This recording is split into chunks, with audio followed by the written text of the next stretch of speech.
I want to talk today about working with and within and around limitations, personal limitations.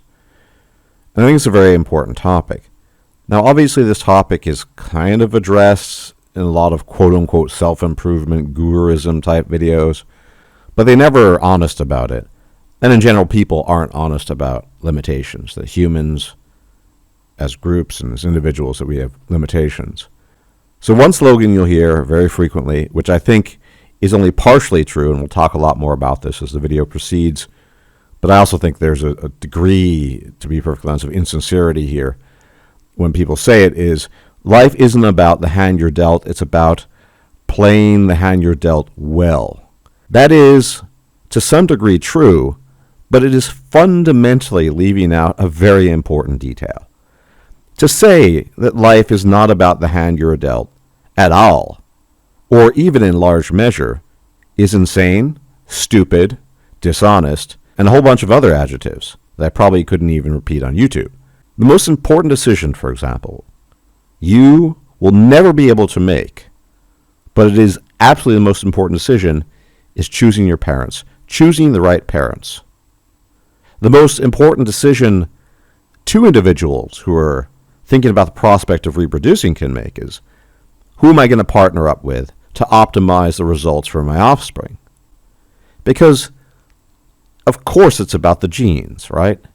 But then the genes of the parents create a certain environment, which then feeds into the environment of the child. So literally, the most important decision a person can never make is the decision that is fundamentally taken away from them. Hence the joke, choose the right parents. It's absolutely true. It's 100% true. The hand that you have is absolutely, without question, the determining factor in life outcomes. And by hand, I mean, of course, your genes, but also the stochastic, i.e., random effects of the environment that will cascade upon your life time and again, that you have very little control over. So you're not really left with much. This idea that people, in most cases, start from very different places in life seems obvious, and I feel increasingly at times that I am Captain Obvious in this regard. But it is true. People start from different places, and that starting point can mean success or failure, life or death, and any number of other things along the way. People don't like talking about it because that discourages people from helping them line their pockets with cash, as these guru types and the rest of them tend to spout half-truths in an effort to bilk people out of their money.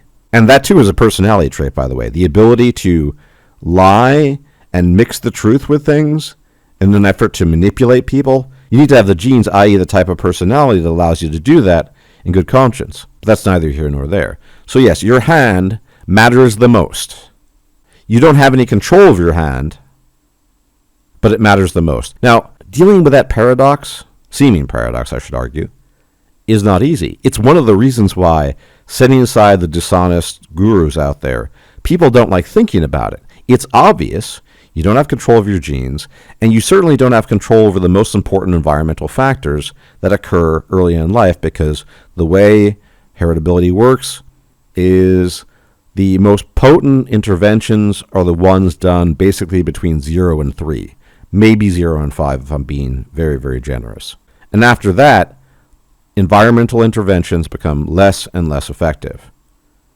Because although people say, yes, genes are probabilistic, they're not deterministic, they're always nudging you, pushing you in a certain direction. And cumulatively, all those little decisions you make, all the steps you take throughout your life, cumulatively speaking, they are the byproduct of your genes pushing you in a certain direction. Let's say, as an example, that you have a sweet tooth and you're inclined to gain weight. Your metabolism is not very efficient for today's day and age, and you enjoy eating, and you don't experience a lot of satiety. And on any given day, you have to walk past a bakery, a very good one, say a German one. You have to resist that temptation. Now, if you do it once or twice a month, or maybe once every 3 months, that's not a big deal. Let's say you get a big pastry from this bakery. But if you're doing it several times a week, that will cascade into long-term effects, right? And That is what I'm talking about when it comes to the cumulative effect of your genes. Your genes are pushing in a certain direction. Your genes are responsible for your individual endocrine system. Some people, for example, live to eat. Other people eat to live. Pete is somebody who doesn't really enjoy food very much. I love food, and I'm sure other people do too. So these genes are pushing in a direction. Cumulatively, each time, if you're one of these unfortunates who likes to eat and gains weight easily, cumulatively over long periods of time, you can, in theory, with the right incentives, resist that. But most people don't. Most people, whatever the cumulative effect might be, it's not restricted to food and weight gain by any means. It's just a convenient example. Most people end up where their genes were going to push them anyway, because the cumulative weight of all those decisions, which are the result of their genes nudging them and pushing them in a certain direction, probabilistically speaking, got them to where they're going. So yes, your hand matters a lot. It's the source of your weaknesses, the source of your strengths. Everything comes from the hand that you had no control over. Let's get that out of the way, gentlemen. Let's be perfectly clear about that. No BS here. That is hyper important to note and to be aware of. And if you're not aware of that and don't want to note that down, then you are deceiving yourself and possibly others. Okay, where then does the phrase, "it's about playing the cards well that you've been dealt," come into play, after realizing this and realizing that the hand is in fact the most important thing? Not how you play it, but the hand itself. Well, in this case, it does matter, but it requires a little bit of subtlety. Because here's the thing, it's astonishing. Most people aren't particularly self-reflective. They also lack self-awareness. And oftentimes to a point where they're not even really aware of the hand they're given. So they don't have a good idea of what their strengths are or their weaknesses and how to make the best of all of those things. This is something that people just don't talk about usually. They just skip ahead to the grind set, right? But let's take a really convenient example. Let's talk about the gym. Lots of people talk about the gym. I haven't lifted or touched a weight since the beginning of COVID, to be perfectly honest, and I kind of hate the gym. It's a long story. But I used to be pretty compliant and consistent about going to the gym for years. And here's the thing. In the beginning, I was just looking at magazines as before the internet got really big and listening to advice, and people were talking about 5-6 times a week, different body parts.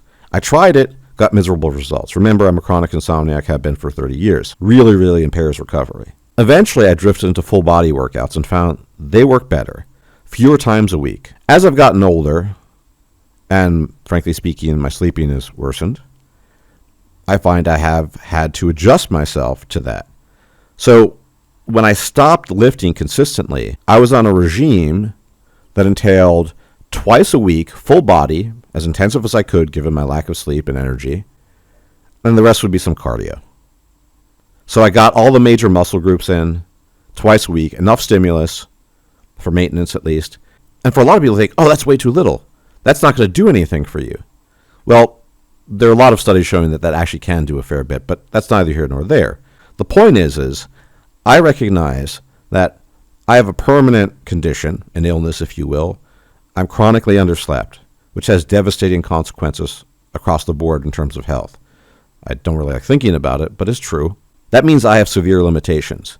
That also means if I want to go to the gym, I cannot do a normal routine. I can't do 4 to 5 times a week, certainly at my age, super intense training, and expect to recover when I'm lucky if I sleep 4 hours a night. It doesn't work. That's what I mean about acknowledging your limitations and being aware of them.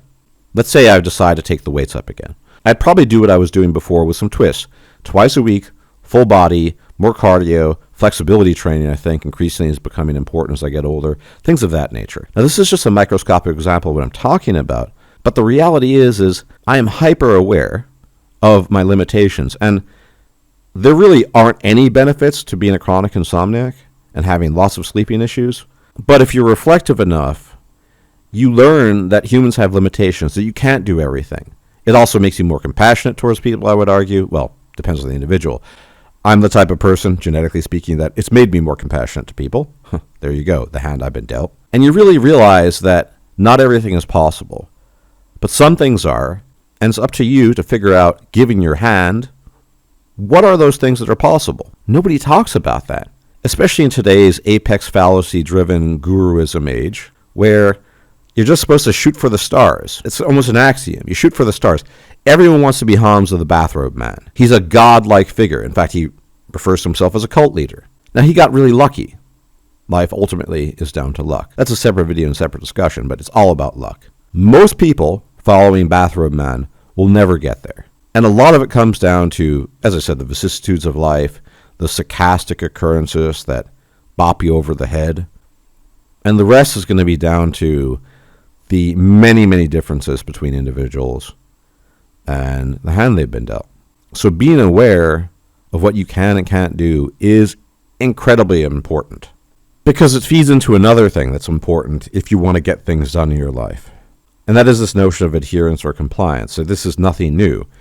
Lots of people have said it. I'm not the first person in the world to say it, but the best diet in the world, theoretically, is useless if you can only stick to it for 2 or 3 days. A quote-unquote worst diet is better if you can stick to it for months or years and make it a permanent fixture of your life, because you're then compliant with it. And this feeds into understanding your weaknesses and limitations. What can you actually be compliant with, given that you're an individual, given your individual hand? For me, in the case of the gym, I cannot be compliant with a 3 to 5 day workout regime, different body parts, super intense to failure. Setting aside the fact that I'm in my late 40s, setting that aside, I can't do it. So how can I be compliant with the gym? In this case, if I decide to go back to it, by enacting a workout that I can actually do that gives me some results, maybe not the best results, but some results, in which case these some results become the best results I can get because of my limited hand and limitations that hand has given me. In terms of good habits, you shouldn't be shooting for the stars. You should be shooting for what you can actually do. So I try to take a walk every morning for at least 45 minutes, sometimes an hour and a half, it varies. I try to make that a habit. Usually it's doable, even with a little sleep I get. Because in my own case, I'm sorry I'm going on and on about me, but I'm the person I'm most familiar with, and it's meant to be instructive, so I'm trying to help, but obviously I'm talking about myself in this case, so forgive me. In my own case, the entirety of my life revolves around how much sleep I get on any given night. Have I slept 5 or 6 hours? Wow, that's a lot. Have I slept 3 to 4? That's about average. Have I slept even less? That's when I get into the danger zone and I'm just much less functional. Have I not slept at all? I'm screwed. So what can I do? This applies to cognitive tasks as well, because if I spent energy involved in reading a bunch of complex articles, I won't have as much cognitive energy for other things. So again, your limitations are much more defining in what you can achieve and do than people ever want to mention. But it's only by understanding these limitations and working within them that you can actually get anything done that you might want to get done. Now, I'm not claiming my limitations are yours. They're not. We're all individuals. We all suffer in different ways. But another point to make is, yes, some people suffer a lot more than other people. There's some people with even more limitations than I have. There's some people that, they're people whose hand is so atrocious, so bad, there's almost nothing they can do. These people actually do exist. Now, that doesn't fit within the sort of gross average or the mean, because usually there is a spate of negatives and a spate of positives, but the positives are usually not such that you can really, really become amazing. And this is a problem, say, these days with the apex fallacy, etc., because, look, you see all these people who have made it. They're telling you to do things. You end up in a situation, say, with Chad Williamson, where he literally thinks that people are cynical or negative, just have never tried, simply because they're just too afraid of failing. He's been so blinded by his own hubris and luck that he can't think in any other mode. This is why advice you'll get from gurus or huge podcasters that are multimillionaires, it's all pretty much useless. Some of it has some use, but it's not going to be applicable to the average Joe, to you and me. And I think, having observed this, not just myself and other people, that being aware of your limitations is, in some ways, more important than being aware of your strengths. Because even if you have strengths, your limitations are going to hold you back from fully actualizing those strengths. Because here's the thing. Strengths are very easy to pay attention to. If you have a glaring strength, it's kind of obvious if it's not something that's too obscure or too arcane.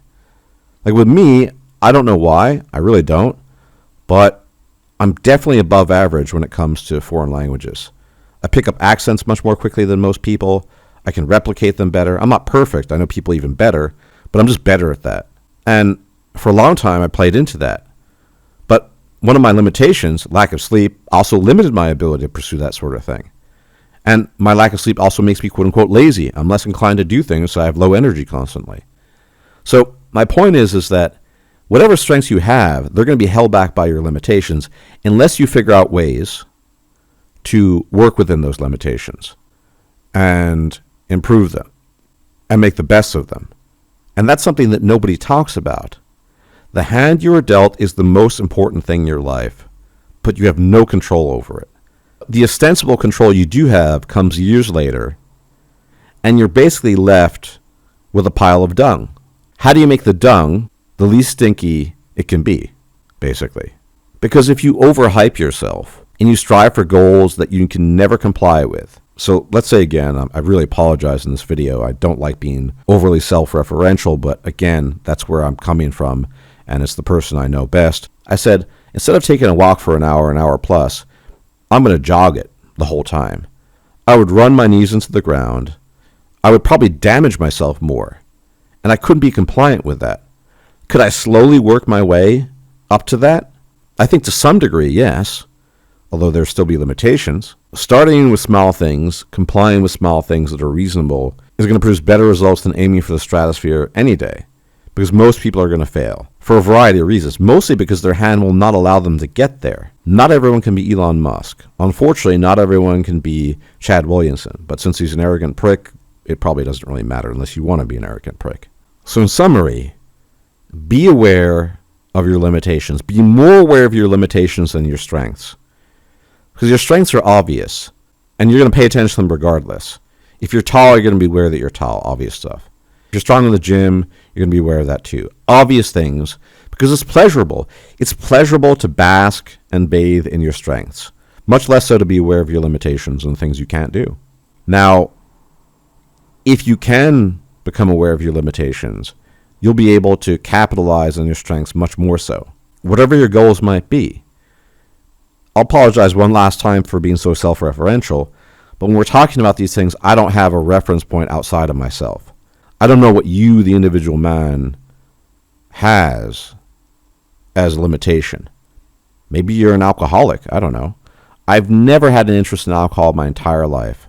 So that's alien to me, just as my inability to sleep well is alien to a lot of people. But maybe you're struggling with a bottle. I don't know. That's a limitation. But even there, the devil's in the details. You think about somebody like Pete, the Lord of Gingers. He used to be an alcoholic for 9 years. Then one day he just quit. Done. Is that a good example of a person ceasing to be an alcoholic? It might be, if you're the type of person who can quit cold turkey. But if you try to quit cold turkey with your alcohol problem, just as an example, and you failed repeatedly, then that probably isn't the best method, and you need to find something that you can work with, that you can be compliant with. Because Pete's method isn't going to work for you. People are so aligned to themselves, and this is what I mean by self-awareness, because part of self-awareness entails you being aware of the differences that exist between you and other people. Just because Pete quit his alcoholism cold turkey doesn't mean you can, or other people can.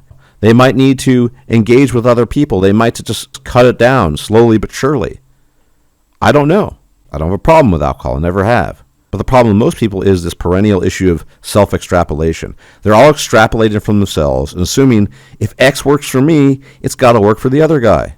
But that comes from a lack of self-awareness and a lack of understanding limitations of the self and for other people. So what if Pete was able to quit alcohol that way? There are other people that quit smoking that way, and it just works for them. Or they quit a drug habit. And then they think, well, I was lazy for a long time, but then I made up my mind, and I quit my substance abuse. And so everyone who's continuing the substance abuse path, they're just lazy, and all they need to do is exactly what I did. They just need to quit cold turkey, cigarettes, drugs, alcohol, whatever. If they just quit cold turkey, they'd be fine. But they're not doing it, so they're lazy, there's something wrong with them. No, they have a different hand, they have a different genetic makeup, and all the environmental stuff that went into it made it such that they can't quit cold turkey. And I can't stress this enough. Again, self-awareness. Being aware of your strengths, sure. Be aware of your weaknesses even more so, your limitations. And above all, be aware that what works for you is almost certainly not going to work for everybody. It might, but that's random. Now ultimately my message here is a positive one. Most people want to do things in their life. They want to achieve things. Okay, what are the parameters for that? Making millions? Most people will never do that. Let's set aside all the YouTube gurus, totally unrealistic and totally irrelevant to the vast majority of us. They live in the sky, they do their own thing, they might as well be a different species. What can you do as an individual? Beginning that path of quote unquote being productive and achieving things, key to that is being aware of these limitations and working within them, not trying to exceed your own capacities. Because every time you do that, you will fail, you'll disappoint yourself, and whatever bad habits you had will typically worsen.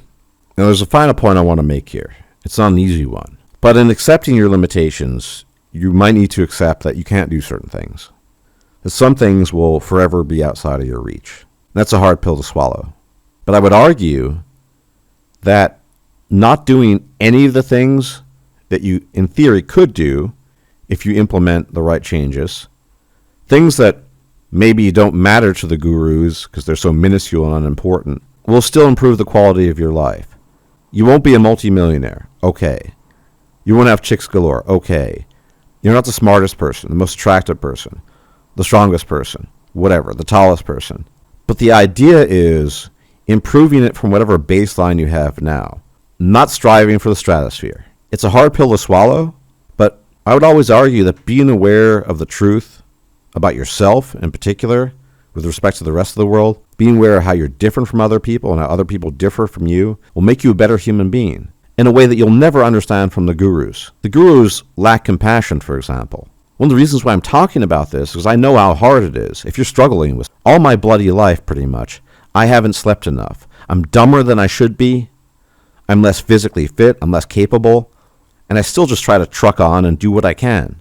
So if you're struggling with something, I want you to know I know what it's like, even if it's different.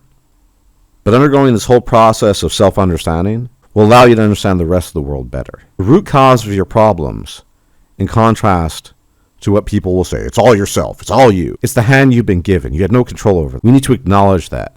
You didn't have control over your genes or environment. Your hand is the most important thing possible for determining life outcomes.